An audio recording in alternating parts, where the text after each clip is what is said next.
Monsieur Ramadan, monsieur le professeur, cher public, bonjour et bienvenue à ce nouveau débat des Mardis de l'ESSEC, organisé avec le concours du cabinet d'audit et de conseil Mazars, du groupe La Poste et du conseil en stratégie opérationnelle WIV. Aujourd'hui, nous avons le plaisir d'être avec vous, monsieur Ramadan. Vous, le prédicateur médiatique qui restait impénétrable. Vous, l'ambassadeur provocateur et éloquent de la religion musulmane qui divisait le débat public dans tous les pays où vous avez une influence. Vous, le Georges Clooney de l'islamologie. Intellectuel et universitaire suisse, vos parents se sont exilés pour des raisons politiques et non fiscales. Vous êtes d'origines égyptiennes, ce qui fait de vous le Dalida de l'islam en France, le strabisme en moins. Vous avez fait vos études à l'université de Genève en littérature française et en philosophie. Vous terminerez vos études docteur ès lettres en islamologie arabe. Après quelques années comme prof de lycée genevois, crise de la trentaine, vous retournez aux sources de la foi. Pendant 2 années de formation intense, vous poursuivez vos études en sciences islamiques à l'université du Caire. En gros, c'était un mix entre la prépa et le séminaire à la musulmane, quoi. D'ailleurs, on se demande si, avec la crise de la cinquantaine, vous allez nous publier, en souvenir de votre thèse sur Nietzsche, un ouvrage intitulé « Ainsi parlait Ramadan ». Votre connaissance intime des textes coraniques et de la culture européenne sera dès lors le fondement de votre engagement. Depuis plus de 20 ans, vous n'avez eu de cesse que l'islam devienne une partie intégrante de la culture occidentale. Indigné par la si mauvaise image que peut avoir aujourd'hui la religion musulmane en Occident, vous contestez avec opiniâtreté les préjugés et vous cherchez à dissiper cette incompréhension délétère. Ces dernières années, vous avez été convié à maintes reprises en tant qu'expert consultant par divers groupes de travail internationaux, se rapportant à l'islam, à l'éthique ou au dialogue interreligieux ou intracommunautaire. Simultanément, vous poursuivez votre tâche d'enseignant de l'université d'Oxford, à la faculté d'études islamiques du Qatar et à l'université de Kyoto. Le prestige des universités où vous enseignez n'a d'égal que le désastre de votre bilan carbone en déplacement. Mais ce n'est pas tout. Vous êtes aussi un écrivain prolixe. Vous avez publié 2 ouvrages dernièrement. L'islam et le réveil arabe, il y a tout juste 1 an, et Mon intime conviction, en 2009. Ah, c'est dommage, on est passé à 2 doigts de ma conviction arabe et mon réveil intime. En vérité, vous utilisez souvent des remarques provocatrices comme prétexte pour une explication. Virtuose du grand écart, il vous arrive quand même de faire des embardées involontaires qui font douter de vos intentions et vous valent le soupçon de double discours. Parmi vos nombreux contradicteurs, certains diront que vous n'êtes pas quelqu'un de fréquentable. Certains accusateurs discourtois allégueront même que vous n'êtes que le prédicateur acharné d'un islam fondamentaliste. Mais vous vous dites réformiste salafi. Pour préparer ce débat, monsieur Ramadan, nous vous avons longuement étudié. Et nous savons pertinemment que vous allez essayer de nous entourlouper. Cependant, il y a une chose que l'on ne peut pas vous enlever. C'est ce souci de comprendre, cette probité intellectuelle. Ne pas railler, ne pas haïr, ne pas pleurer, mais comprendre. Comprendre sans excuser ni justifier, car ni la compassion ni l'amour ne vont sans distance critique. Je vous remercie et je vous souhaite un excellent débat.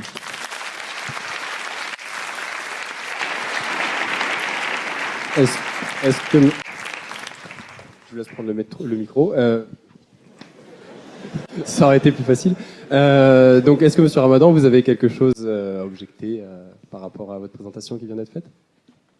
À objecter? Commentaire Non, d'abord, j'aimerais commencer par vous prier de m'excuser, d'excuser ce retard. J'ai fait 2 heures pour quitter Paris. Et donc, la circulation a ses raisons que mon retard explique. Et quant à la présentation, je la prends sur le plan de l'humour. Vous avez raison. Et c'était le but, donc non, rien à dire. Merci de la virtuosité du propos. Alors, donc on va commencer. Donc le thème de la conférence est bien, monsieur Ramadan, et si nous parlions d'autre chose. On aimerait parler de l'Europe. C'est vrai que vous présentez comme européen et musulman. Vous avez beaucoup agi dans vos conférences dans ce sens-là, sur la définition d'être musulman et européen. Qu'est-ce que vous inspire la crise profonde que traverse l'Europe actuellement? Écoutez, elle est multidimensionnelle, cette crise. On parle beaucoup de la crise économique aujourd'hui, et effectivement, on traverse une crise économique. On traverse une crise économique qui touche l'ensemble de l'Europe. On est un peu inquiet parce que ce qui touche la Grèce semble ébranler les fondations de la stabilité économique de l'ensemble de l'Union européenne. Pourtant, ça, ce n'est qu'un des éléments qui peut expliquer d'ailleurs 3 autres crises qu'il faut mettre en évidence. La première est une véritable crise identitaire, c'est-à-dire que balancée entre la suprématie culturelle et économique des États-Unis et le déplacement vers l'Est aujourd'hui, vers l'Extrême-Orient et l'Asie, que ce soit la Chine, que ce soit l'Inde, que ce soit aujourd'hui les pays émergents comme l'Indonésie dont on parle peu ou la Malaisie, on a aujourd'hui en Europe une véritable crise d'identité parce que ça n'est plus aujourd'hui une puissance économique qui peut contrebalancer le pouvoir des uns et des autres, ça n'est plus le cas. On le voit d'ailleurs dans la politique étrangère. Si vous devez, j'étais récemment avec Moratinos, qui était celui qui a représenté les intérêts européens au Moyen-Orient, et je lui posais la question, quelle est la politique étrangère de l'Europe? Il n'y en a pas. On est aujourd'hui dans une véritable crise quant à à notre situation politique et identitaire parce que nos sociétés évoluent, qu'on ne sait plus très bien comment nous définir. Et quand vous ajoutez une crise économique à une crise identitaire, vous êtes dans une profonde crise d'essence, d'existence et de vision pour l'avenir. Ajoutez à cela un autre élément de la crise, c'est qu'aujourd'hui, on ne peut pas survivre en Europe sans immigration. Et tous les populismes d'Europe mettent en évidence, dans leur discours, que l'immigration est le problème. C'est-à-dire que les courants politiques qui vont à l'encontre d'ailleurs de la démocratie c'est le contraire du populisme. Le populisme, c'est utiliser l'émotionnel pour gagner des élections. La démocratie, c'est référer à la conscience et à l'intelligence pour décider d'élections, pour décider d'un avenir politique. Aujourd'hui, le populisme est en train de vaincre. Pourquoi?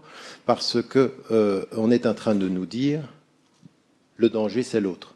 C'est celui qui vient du Sud, c'est celui qui a une autre couleur, c'est celui qui a une autre culture.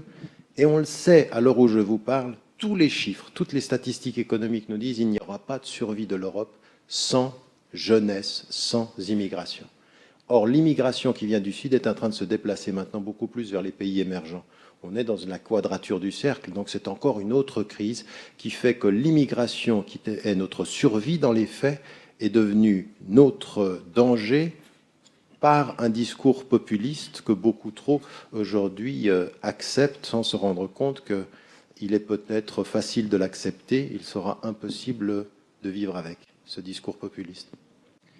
Merci beaucoup. Mais je vais revenir sur ce que vous disiez sur la crise économique, parce que tout au long de votre dernier ouvrage, qui est paru maintenant il y a 1 an, vous évoquez la question économique comme un élément essentiel pour faire des citoyens arabes des sujets de leur histoire, comme vous dites. Dès le début du livre, vous expliquez que le bouleversement de l'ordre économique est une condition nécessaire pour que les régimes ou que les systèmes politiques en place soient complètement bouleversés. Comment? Alors, il y a plusieurs questions. La première, c'est quelles sont les caractéristiques qui doivent être bouleversées en premier? Quelles sont les caractéristiques des pays arabes qui aujourd'hui doivent changer pour que la révolution soit complète ou que le changement soit complet? Et ensuite, comment la référence musulmane vous aide-t-elle à sortir finalement d'une vision qui est souvent peut-être un peu marxiste dans son inspiration, puisque elle se fonde avant tout sur un discours qui oppose, enfin, qui parle de domination entre Nord et Sud, entre le lobby et politique, etc. Bon, c'est 2 différentes questions. Vous avez commencé à me poser la question sur l'Europe. Là, on est en train de penser aux pays majoritairement musulmans ou au Moyen-Orient, ce qui est en train de se passer dans Mina, ce qu'on appelle le Moyen-Orient et l'Afrique du Nord, et toutes ces évolutions-là. Moi, ce que je dis dans l'ouvrage, c'est que, contrairement à ce qui nous a été présenté, on nous a présenté ces mouvements de masse comme étant essentiellement à connotation politique, c'est-à-dire, et c'est vrai d'ailleurs à un moment donné, où vous avez des femmes et des hommes qui descendent dans la rue en Tunisie, puis en Égypte, puis au Yémen, puis en Libye, et qui disent nous voulons la liberté, nous voulons la justice et nous voulons un pouvoir qui soit élu, c'est-à-dire une démocratisation.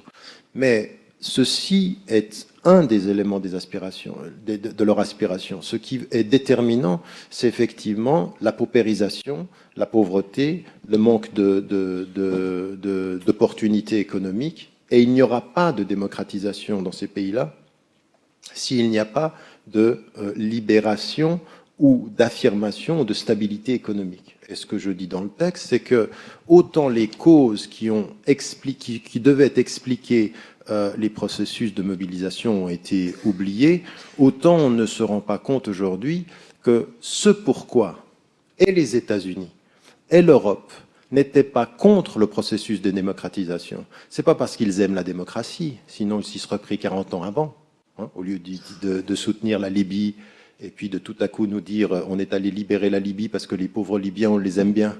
On les aimait pas beaucoup quand ils étaient sous Kadhafi qui nous vendaient du pétrole, mais à un moment donné, les pouvoirs jouent la carte démocratique quand ça les intéresse d'un point de vue géostratégique et économique. C'est la même chose pour la Tunisie. Il faut quand même se rendre compte que Ben Ali, le dictateur, a été soutenu par le pouvoir français, soutenu par l'Europe pendant des années, comme les États-Unis d'ailleurs. La même chose pour l'Égypte. Quand moi on vient aujourd'hui me dire que les États-Unis sont avec le peuple égyptien, pendant longtemps ils étaient avec le dictateur égyptien, quand celui-ci protégeait leurs intérêts. Et ils sont toujours avec les pétromonarchies, ils sont toujours avec l'Arabie Saoudite, avec le Qatar, qui ne sont pas des démocraties. Donc la démocratie, c'est à géométrie variable. Donc moi, ce qui m'intéresse, c'est ce facteur-là. Pourquoi ? Parce qu'aujourd'hui, ce qu'on ne comprend pas, si on ne l'analyse pas, on ne comprend pas ce qui est en train de se passer. Pourquoi en 2003, George W. Bush dit « nous allons vers la démocratie du Moyen-Orient ». Pas pour des raisons politiques, pour des raisons économiques. L'économique et l'équilibre économique du Moyen-Orient est en train de leur échapper. Au profit de la Chine, au profit de l'Inde, au profit de l'Indonésie, de la Turquie, de l'Afrique du Sud, qui sont des nouveaux acteurs, ce qu'on appelle les BRIC countries, c'est-à-dire les pays du BRIC, le Brésil et la Russie également. Donc, il faut se rendre compte de cette donnée-là. Donc, moi, mon analyse, je veux dire, c'est pas parce qu'on est en opposition à l'ordre économique capitaliste qu'on est forcément marxiste. Oui, on est bien d'accord. Je veux dire, il n'y a pas que le marxisme qui s'oppose à l'économie de marché. Je veux dire, il y a des personnes saines d'esprit, et qui se disent quand même, il y a un vrai problème avec l'ordre économique. Et moi, ma thèse, elle est la suivante. Les pays du Moyen-Orient ne s'en sortiront que quand ils sortiront de cette espèce de tension Occident-Moyen-Orient et qu'ils, aujourd'hui, utiliseront mieux le caractère multipolaire de l'ordre du monde. C'est-à-dire le multipolaire, c'est-à-dire ne pas idéaliser le capitalisme chinois, parce que le capitalisme chinois, c'est du capitalisme minus la démocratie, moins la démocratie. Donc, on est aujourd'hui dans un ordre du monde qui n'est d'idéaliser personne, mais d'utiliser ces nouvelles forces. Et moi, ce qui m'intéresse, c'est de voir comment on peut contrebalancer le pouvoir chinois, le pouvoir indien, le pouvoir de pays dont on ne parle pas, mais l'Indonésie va jouer un rôle très important, la Malaisie va jouer un rôle très très important, la Turquie est en train de jouer un rôle très important. Aujourd'hui, je ne suis pas forcément pour une analyse strictement marxiste, mais je suis foncièrement contre le capitalisme dominant. Parce que le capitalisme dominant, qu'on le veuille ou non, loin des caméras, c'est 150 000 personnes qui meurent de faim par jour. Et on peut dire, comme Sarkozy, on va moraliser le capitalisme. Pour moi, c'est une contradiction dans les termes. Ça ne veut pas dire qu'on est marxiste pour autant. Mais Marx n'avait pas tort sur tout, d'ailleurs. Vous parlez de l'Égypte, c'est intéressant, il y a à la suite des changements politiques dans les pays arabes, il y a eu quelque chose qui revient un petit peu à l'ordre du jour, c'est les rédactions de nouvelles constitutions. On aimerait avoir votre avis là-dessus, d'un point de vue même juridique. Qu'est-ce que ça signifie d'écrire une constitution ? Est-ce qu'il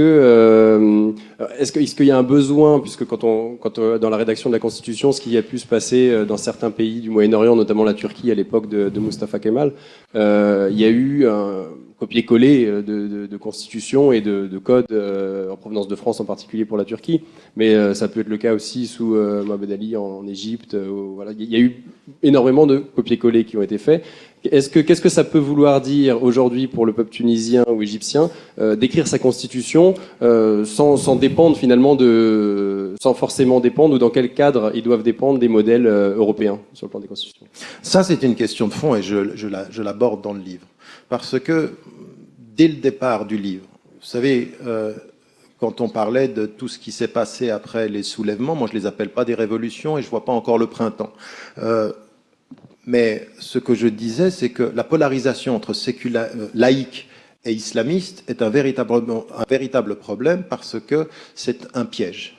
Et les deux camps utilisent l'autre pour justifier leur positionnement idéologique, mais sans nous proposer une vision réelle des politiques d'avenir. Alors moi, la seule chose qui sauvera la région du Moyen-Orient, c'est une vraie vision d'avenir, régionale, pas nationaliste. Tous ces soulèvements sont trop nationalistes aujourd'hui. C'est les Tunisiens pour la Tunisie, les Égyptiens pour l'Égypte. On n'a pas de vision régionale, de quelque chose qui devrait être un pôle de résistance ou un pôle de renouveau. Sur les questions des constitutions, on est exactement sur le plan de cette polarisation. Vous avez, est-ce qu'on va mettre charia dans la Constitution, oui ou non? Et pour moi, ça, c'est un faux problème. Ce que je pense aujourd'hui, c'est qu'il faut qu'on se mette d'accord sur 6 principes qui sont, pour moi, non négociables. L'état de droit, la citoyenneté égalitaire, le mandat pour les élus, c'est-à-dire que quand on est élu, on n'est pas élu à vie. Donc on a un mandat, le suffrage universel, la séparation des pouvoirs, ce qu'on l'on connaît, l'exécutif, le judiciaire, et la séparation des autorités entre le religieux et le politique, que le religieux ne s'impose pas sur le politique. Est-ce que ça veut dire pour autant, comme dans n'importe quel pays du monde, que la non-confusion entre le religieux et le politique suppose un divorce absolu des deux? Non. On peut avoir des inspirations éthiques, c'est-à-dire de prendre de sa civilisation, de son histoire, une inspiration éthique. Et aujourd'hui, ce qui m'intéresse, c'est que ces 6 principes-là dans la Constitution restent. Je ne veux absolument pas, moi je suis absolument contre ce faux débat sur est-ce qu'on met la charia, parce que même la charia qui est devenue un mot, qui est un mot un peu connoté aujourd'hui, le vrai problème du mot, c'est pas qu'on l'utilise ou pas, c'est quel sens on lui donne. C'est-à-dire que si on en fait un code pénal, eh ben moi je serais contre. Si on en fait une voie de fidélité à une inspiration éthique, eh ben je suis pour. Et vous verrez que dans la tradition musulmane, on a différentes façons de définir les choses. Quand, par exemple, je dis en France, quand devant la loi, eh bien, un citoyen qui soit blanc, noir, une femme ou un homme est égalitairement traité. Dans l'esprit et la lettre de la loi, pas forcément comme ça se passe aujourd'hui dans les rues de nos pays, parce que parfois on a une lettre qui est noble et une pratique qui l'est moins. Eh bien ça, pour moi, c'est ma charia. C'est ma façon de concevoir une égalité des hommes et des femmes et de concevoir l'égalité des citoyens devant la loi. Donc ça dépend de la définition qu'on donne aux termes. Mais aujourd'hui, dans les questions qu'on a sur les constitutions, on a des polarisations idéologiques qui nous font éviter les vrais débats. Et les vrais débats, c'est quelle justice sociale ? Quel processus de libération, quel processus d'égalité. Et aujourd'hui, dans ce que je dis par rapport à la question des femmes, par exemple, sur cette question des constitutions, c'est l'égalité devant la loi est très importante, mais qu'on ne vienne pas me dire les sociétés arabes sont en danger et on va compter les femmes qui portent le foulard dans la rue. Mais c'est pas ça qui fait l'égalité d'une femme et d'un homme devant la loi. C'est comment elle s'habille. Cette idée qu'on est libre, ça dépend comment on s'habille, eh ben, cette façon de regarder est superficielle. La vraie libération des femmes, c'est l'accès à l'éducation et l'accès au marché de l'emploi. Quand on a accès au marché de l'emploi, quand sur le marché de l'emploi, à compétences égales, on a le même salaire, là on parle de libération. Après on s'habille comme on veut, mais de nous faire croire que parce qu'on est habillé d'une certaine façon, on est libre, et quand on vient avec le salaire, on a 30% de moins à la fin du mois, comme ça se passe encore en France, eh bien il y a du travail à faire. On n'a pas de leçons à donner sur la façon dont on s'habille. On ferait bien de recevoir des leçons sur la façon dont on paye, si vous voyez ce que je veux dire.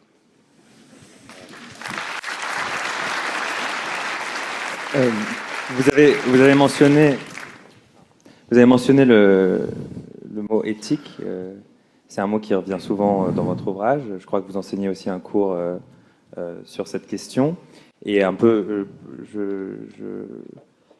dans ce que vous avez dit, je retrouve une citation que j'avais préparée exprès, où vous dites comment faire en sorte que la sécularisation ne soit pas le prétexte ou le moyen efficace qui permette à terme, et comme on le constate aujourd'hui, de consommer le divorce entre l'éthique et l'action politique, économique et culturelle. Cette citation m'interpelle parce que même si vous êtes très clair dans votre propos, je me demande si la question que vous posez réellement, c'est comment on fait pour séparer l'autorité religieuse et l'État, tout en établissant un lien moral entre la religion et le gouvernement lui-même. Et j'aimerais savoir pourquoi vous parlez d'éthique plutôt que de morale, et est-ce que vous pouvez peut-être nous parler un peu de la distinction entre l'éthique religieuse et la morale religieuse, et s'il y en a une? Oui, j'aurais pas le temps. Là, ce serait vraiment une conférence que je devrais vous donner. Mais si vous allez vers le livre qui est un tout petit peu méconnu et que les gens ne lisent pas assez, à mon sens, pour savoir ce à quoi je fais référence, c'est un livre qui s'appelle L'autre en nous. Et j'ai un chapitre sur l'éthique de l'indépendance et l'indépendance de l'éthique, où je prends, je fais l'analyse de ce qui a été historiquement sur la tradition kantienne. Kant est le premier à avoir parlé de l'autonomie de la morale, et puis Paul Ricoeur le reprend et parle justement et fait la différence, selon d'ailleurs des références allemandes. La philosophie hegelienne et la philosophie a déterminé ce que l'on pouvait déterminer comme différence entre éthique et morale. Au fond, linguistiquement, il n'y a pas de différence. L'éthique est au grec ce que la morale est au latin. Mais dans l'histoire de la philosophie et l'histoire de la religion, on en est arrivé à dire que la morale était d'inspiration religieuse et l'éthique d'inspiration philosophique et rationnelle. Or, l'éthique, c'est ce qui va être partagé rationnellement par les humains. La morale peut être d'inspiration religieuse. Sauf que on a aussi parlé de l'éthique protestante, et dans la tradition weberienne, c'est quelque chose d'aussi particulièrement important. Moi, ce qui m'intéresse, c'est de dire que oui, je suis pour la séparation des autorités religieuses et politiques. Et je dis de la même façon, avec Alain de Libéra, le philosophe, et avec toute la tradition philosophique du Moyen-Âge, qu'on a passé par pertes et profits dans notre enseignement philosophique aujourd'hui, qu'en fait, cette idée qu'on distingue les ordres de pouvoir n'est pas du tout étrangère à la question musulmane. Alors, je le dis dans 5 ou 6 livres que j'ai écrits, dont un où je fais référence à ça, qui s'appelle l'islam radical, la réforme radicale, pas l'islam radical, c'est éthique et libération, avec l'idée de la réforme radicale dont on doit comprendre qu'elle doit être une sorte de révolution intellectuelle dans notre rapport aux choses, du point de vue de la conscience musulmane contemporaine. Et je mets en évidence la distinction des autorités. Maintenant, ce que je ne veux pas, c'est qu'au nom de la distinction entre la référence religieuse dont on doit refuser qu'elle soit dogmatique et qu'elle s'impose à l'ordre politique, et l'acte politique, je ne veux pas divorcer l'acte politique de la référence éthique. Pourquoi ? Parce que j'espère que vous, comme moi, et vous en avez un bon exemple avec ce qui est en train de se passer à droite de votre échiquier politique aujourd'hui, entre la bataille des égos à laquelle on assiste, à plus d'éthique en politique. Plus d'éthique en politique, ça veut dire quoi? Ça veut dire qu'à partir d'un certain moment, exercer le pouvoir, c'est une chose, mais l'exercer avec une éthique, avec des principes de dignité. Je veux la même chose en économie, je veux la même chose dans la question sociale, je veux de l'éthique dans l'acte social. Et l'éthique, qu'est-ce que c'est? Ce sont des principes qui peuvent être rationnels quand on ne croit pas en Dieu, et d'inspiration religieuse quand on y croit. La seule chose que je ne veux pas de personne, que ce soit un laïc ou que ce soit un religieux, je ne veux pas que l'éthique soit dogmatique, mais qu'elle soit une force d'inspiration, une force de proposition, qu'elle soit présente dans le jeu politique comme quelque chose d'important. Alors, pourquoi je vous dis ça? Parce qu'on nous dit aujourd'hui qu'on sépare le pouvoir de l'État du pouvoir du religieux. Très bien, mais à la place du religieux, dans nos sociétés aujourd'hui, dans la démocratie que nous partageons tous les deux ici en France ou ailleurs en Europe, est-ce qu'on n'a pas mis un autre pouvoir à la place du pouvoir religieux? Eh bien oui, et c'est la critique que je fais dans le livre. Ce pouvoir, il n'est pas politique, c'est un pouvoir économique. Si vous n'avez pas d'éthique en politique, le pouvoir économique prend le dessus. La crise de la façon dont elle a été gérée aux États-Unis, des millions de femmes et d'hommes qui se trouvent à la rue et qui doivent vendre leur maison. Pourquoi? Pour des banques qui prennent de l'argent de l'État après avoir spolié des hommes. On se prend de l'argent de l'État, on endette l'État et ensuite on vient avec des chiffres en fin d'année comptables et la banque fait des bénéfices et des millions de femmes et d'hommes se trouvent à la rue. L'État, quand il n'a pas de référence à la religion, c'est bien, mais quand la référence devient la technocratie économique où il n'y a pas de démocratie, aujourd'hui, regardez ce qui se passe en Grèce, regardez ce qui se passe en Espagne. Ces gens qui sont les technocrates maintenant, qui prennent leur rôle, comme en Italie, qui les a élus? Au nom de démocratie, sont-ils là où ils sont? Uniquement parce que la logique économique s'impose à la logique de l'État. Alors quand le dogmatisme religieux part et qu'il est remplacé par le dogmatisme économique, on ferait bien de se poser la question de savoir ce qu'on fait de l'éthique en politique. Voilà ce que j'aimerais. Et ça m'amène à ma conclusion, c'est que l'inspiration éthique qui est la mienne, elle va rencontrer la vôtre d'où que vous veniez. Vous êtes chrétien, vous êtes juif, vous êtes bouddhiste, vous êtes athée, vous êtes agnostique. Notre éthique peut se rencontrer quand elle est force de proposition en termes de politique. C'est ça qui m'intéresse. Le problème, c'est que quand je dis ça en étant musulman, dans l'oreille de certains laïcs français, je suis toujours trop musulman pour être une force de partage. Ben, faudra s'y faire. Faudra se faire à une conscience française qui est d'inspiration musulmane et qui dit « nous partagerons notre éthique parce que c'est notre dignité. Nous sommes une force de la proposition éthique et non pas de l'imposition dogmatique. » Il faudra qu'on se rende compte que ça existe. Bonne nouvelle.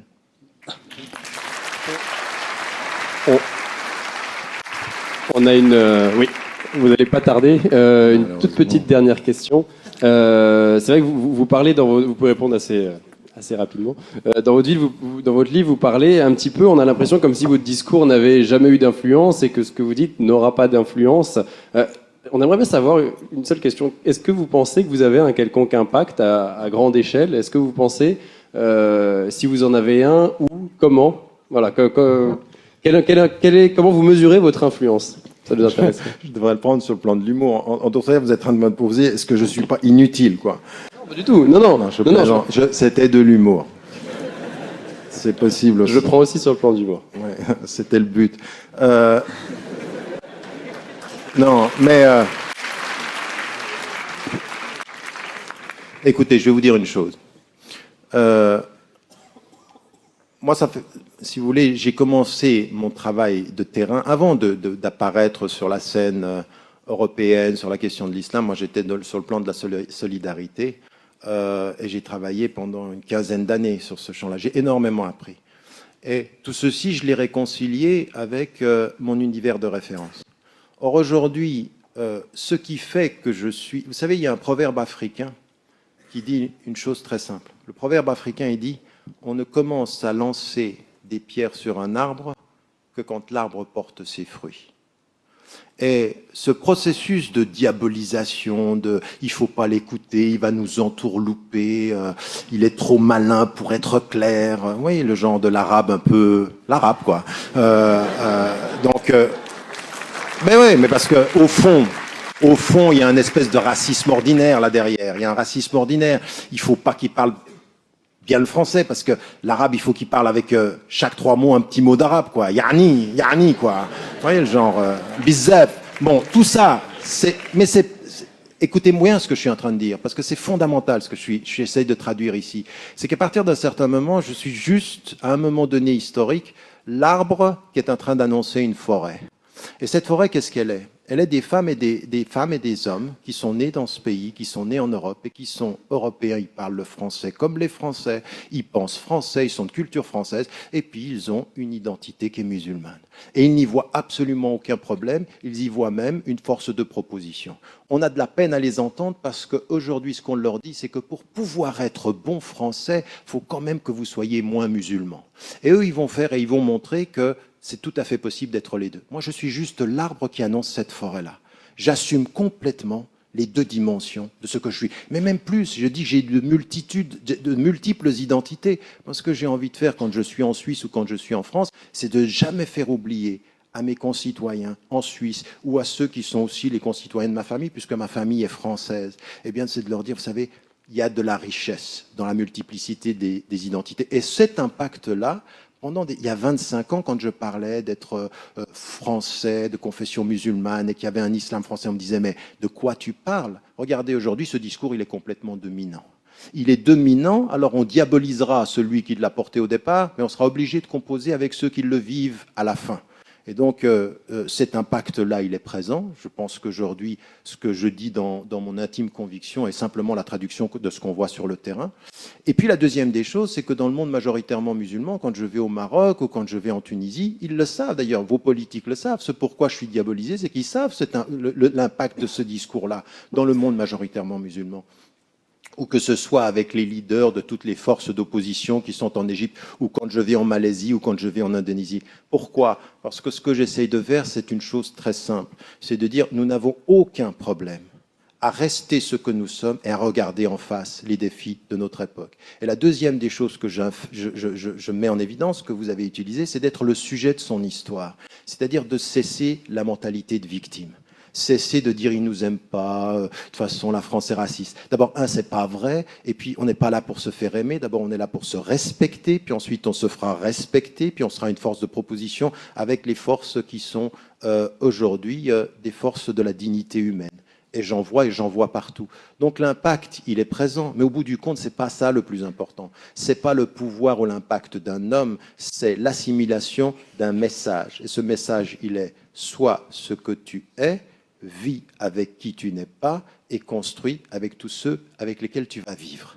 Le plus important, c'est pas de savoir d'où on vient seulement, parce que pour moi c'est très important de dire que je suis de culture égyptienne, que je suis de mémoire égyptienne, que je suis toutes ces différentes identités que j'ai sont très très importantes. Mais au bout du compte, c'est on va où ensemble? Qu'est-ce qu'on va partager? Est-ce qu'on va partager le fait que chaque fois que vous me posez une question, vous êtes méfiant? Ou que non, pas vous. Non, mais c'est capital ça. Est-ce que chaque fois que vous posez une question à un arabe, vous êtes méfiant? Ou est-ce que, en écoutant la réponse, vous avez et vous ouvrez dans votre intelligence des espaces de confiance? La vraie question, elle est celle-ci, c'est-à-dire, quelle est la capacité entre citoyens français de diverses confessions ou sans confession d'avoir aujourd'hui l'exigence d'écouter ce qui se dit, de comprendre ce qui se dit et de construire avec qui nous ne sommes pas, mais avec lesquels nous allons devoir vivre parce que c'est l'avenir de la France d'être pluriel. C'est ça les vraies questions. Donc mon impact, il se mesure à ça aujourd'hui. J'ai pas forcément envie d'avoir un impact de personne. Je suis absolument contre la personnalisation d'un discours.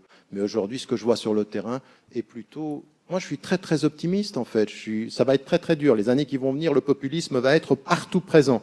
Mais le populisme passera. Et ce qui viendra par la suite, au-delà de ceci, c'est des citoyens responsables qui apporteront la diversité de leur mémoire à la construction d'une nation commune. Mon prochain livre est d'ailleurs là-dessus. C'est sur ce récit commun qu'il faut que nous constituions, cette participation au récit commun de l'avenir, de façon positive, assumée et absolument sans complexe. Les conditions pour ceci, c'est avoir l'humilité d'écouter ce que l'autre a à nous dire. Et aujourd'hui, malheureusement, beaucoup de politiciens n'ont pas compris que la France avait changé. La plus grande force du populisme, malheureusement, c'est que le Front National, qui est diabolisé comme parti, a réussi à faire normaliser son discours. Et qu'on entend beaucoup trop du Parti socialiste à l'UMP aujourd'hui, les mêmes thèses qui hier étaient défendues par l'extrême droite, normalisées dans leur discours. Mais il va falloir qu'ils changent, il va falloir qu'ils regardent la France en face. Aujourd'hui, il y a un hiatus entre la classe politique et la France. Et la France, on peut parler de la France d'en bas, moi je dirais simplement la France qui est aujourd'hui, et qui, si vous regardez dans cette salle, elle est là, la France. Elle est multicolore, elle a plusieurs mémoires, elle est de cette diversité-là, et puis ces étudiants, là, vous qui êtes là, eh bien c'est à vous de faire comprendre à vos politiciens qu'au lieu de parler uniquement pour gagner les prochaines élections, ils devaient véritablement servir la France plurielle. La France véritablement plurielle, c'est-à-dire d'admettre que l'islam est une religion française, comme le judaïsme, comme le christianisme, comme l'athéisme, comme l'agnosticisme, et que cet avenir-là, il va falloir le faire ensemble. Ça, ce sont des conditions sine qua non de ce qui nous permettra de vivre ensemble.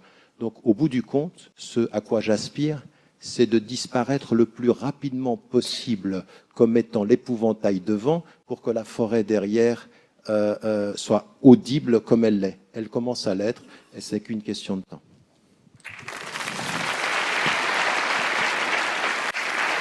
Voilà, merci beaucoup. Malheureusement, on doit vous libérer déjà. On va partir au courant. Donc, voilà.